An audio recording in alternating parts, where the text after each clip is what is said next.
Nərimanbəyov Toğrul Fərmanoğlu 1930-cu ildə doğma Azərbaycanda Bakı şəhərində anadan olmuşdur.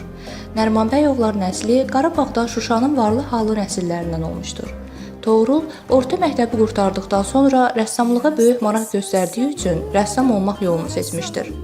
Bu yol öncə Əzim Əzimzadə adına Bakı Rəssamlıq Məktəbindən keçmişdir.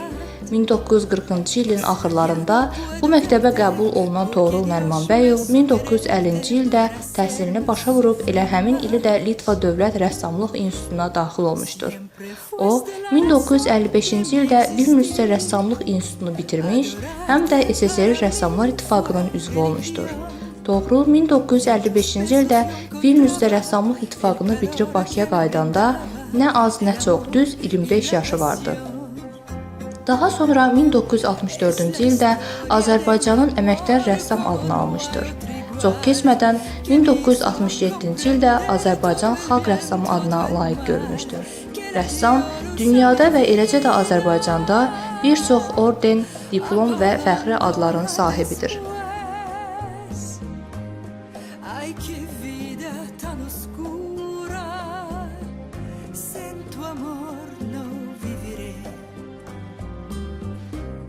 Bu hekayem məhəbbət hekayəsi. Toğrul Nərimanbəyov yaradıcılığa başladığı ilk gündən 1960-cı illərin ortalarından daha intensiv olaraq öz əsərlərində, xüsusilə də mənzərə və naturmortlarında dünyanın gözəlliklərini vəsf etməyi, Azərbaycan torpağının bollluq, bərəkət və gözəlliklər məskəni olduğu fikrini gerçəkləşdirməyi qarşısına məqsəd qoymuşdur.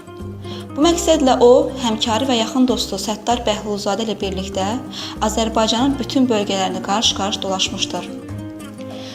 Toğrul Nərimanbəyov Səttar Bəhlulzadə şəxsiyyətinə və yaradıcılığına dərindən bələd idi. Səttar əvəzsiz mənzərə ustası, maraqlı və gözəl insan idi. Mən həmişə təbiət deyəndə Səttarı, Səttar deyəndə təbiəti düşünürəm.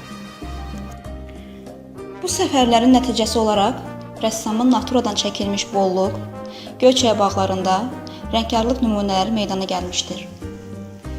Toğrul Nərimanbəyov indiyə qədər 5 səhnə əsəri, Fikrət Əmirovun Sevil, Nəsimi, Min bir gecə əsərlərinin səhnə tərtibatlarının eskizləri verilmişdir. 1974-cü ildə Fikrət Əmirovun Nəsimi haqqında poema baletinin tərtibatına görə SSR dövründə Azərbaycan Dövlət mükafatına layiq görülmüşdür. 1980-cı ildə Fikrət Əmirovun Min bir gecə baletinin tərtibatına görə SSR-nin dövlət mükafatına layiq görülmüşdür. Bu hekayem məhəbbət hekayəsi. Sevənlərdən soruşun, danışsınlar. Necə nəğmələr var, amma sevgi nəğməsi. İndiyə qədər geniş dinləyici auditoriyası Toğrulun vokal yaradıcılığı ilə bir neçə dəfə görüşmüşlər. Dinləyicilər Toğrulun ifaçılığına xüsusi maraq və inam yaratmışdır. Rəşid Behbudov Toğrulun vokal ifaçılığı ilə əlaqədar öz fikrini belə ifadə etmişdir. Onun ifasında səslənən romans mürəkkəb və çətin keçidlərlə doludur. Məşhur oxuyucuların çoxu həmin romansın ifası zamanı bu keçidlərdə ilişib qalırlar. Amma Toğrulun passajları fövqəladə gözəlliyə malikdir. Azərbaycan Respublikasının prezidenti Heydər Əliyev rəssamın Kirha konsert salonunda keçirilən konsertində iştirak etmişdir. 1996-cı ildə Toğrul Nərimanbəyov Heydər Əliyevlə konsertindən sonra görüşündə deyirdi: Ölkə prezidenti Heydər Əliyevlə hər bir görüş maraqlı və yadda qalan olurdu. El calor que me brindaba, el amor y la pasión. Es la historia de un amor. 1998-ci ildə Azərbaycan Demokratik Xalq Cümhuriyyətinin 80 illiyi münasibəti ilə Parisin məşhur Convent de Fordelier sərgi salonunda Toğrul Nərimanbəyovun əsərlərindən ibarət möhtəşəm fərdi yaradıcılıq sərgisi açıldı. Bu sərgidə rəssamın 70-dən çox müxtəlif janrlı, müxtəlif ovqatlı əsəri nümayiş etdirildi.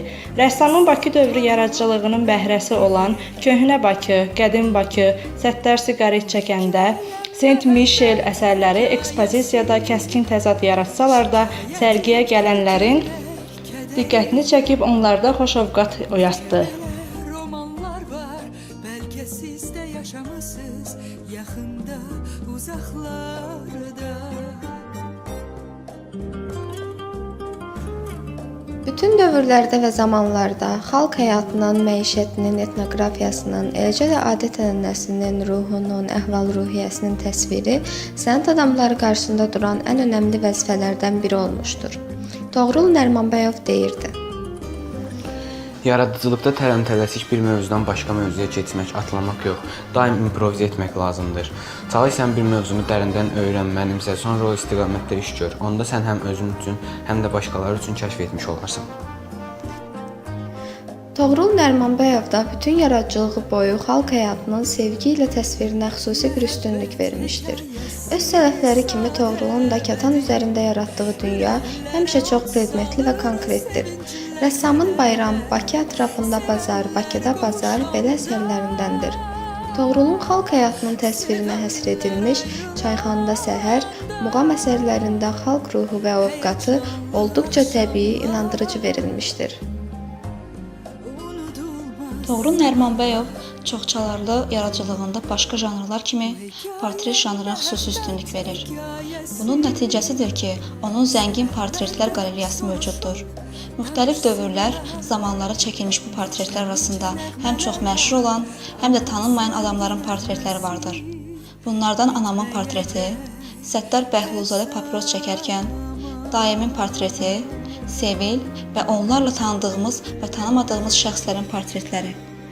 Dahi rəssam Tahir Salahov Toğrul Nərimanbəyov haqqında deyirdi: Toğrul böyük rəssamdır. O, Azərbaycanın müasir incəsənətinin simasını müəyyənləşdirən sənətkardır və xalqımızın böyük oğludur.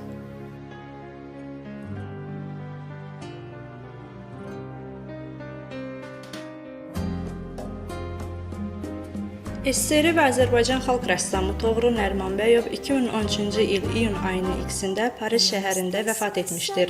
Onun əsərləri Azərbaycan Dövlət İncəsənət Muzeyində, Azərbaycan Mədəniyyət Nazirliyində, Moskva Rəssamlar Birliyində və bir çox incəsənət muzey birlik fondlarında qorunub saxlanılır.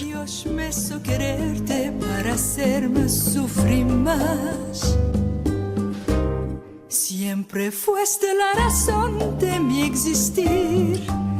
Adorarte para mí fue religión. Y en tus besos yo encontraba el calor que me brindaba el amor y la pasión. Es la historia de un amor como no hay otro igual, que me hizo comprender todo el bien, todo el mal, que le dio luz a mi vida, apagándola después. Ay, qué vida tan oscura.